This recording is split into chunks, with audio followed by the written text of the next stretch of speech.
Pangilinan sa Gitakda sa Mayo City 2025 ang usa ka meeting di avance ni kanhi Senador Kiko Pangilinan dinhi sa Sugbo. Ipahigayon kini sa Plaza Independencia.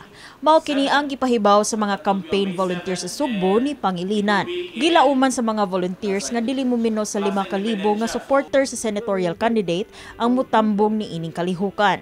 Apil sa ilang pagpanganda mao ang seguridad sa venue. Gipaabot nga dunay mga local ug national artists nga gitakdang magpakita sa meeting di avance, samtang plano sab nila imbitaron ang mga nagkadaiyang sektor dinhi sa Sugbo. To highlight different local artists from bands, singers, and even drag queens in Cebu. For the national artists, confirmed are Gary Valenciano, Mr. Piolo Pascual, Nikki Valdez, Pinky Amador, and River Maya. The Youth Artist Society will be having our support for Kiko Pangilinan. We also have the farmers, fishermen, fisher folks, and then vendors. Gihisgutan sab sa grupo ang pagkatap sa mga fake news online nga nakaingon sa pag-ubos ni Pangilinan sa SWS survey ni adtong Abril. So, but that really affected a little bit on the SWS survey.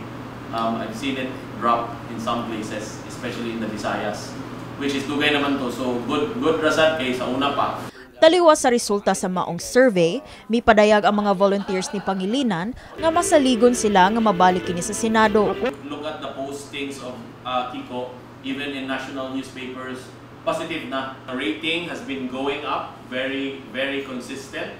And then there's a lot of supporters nga murag ni rally yun at his back.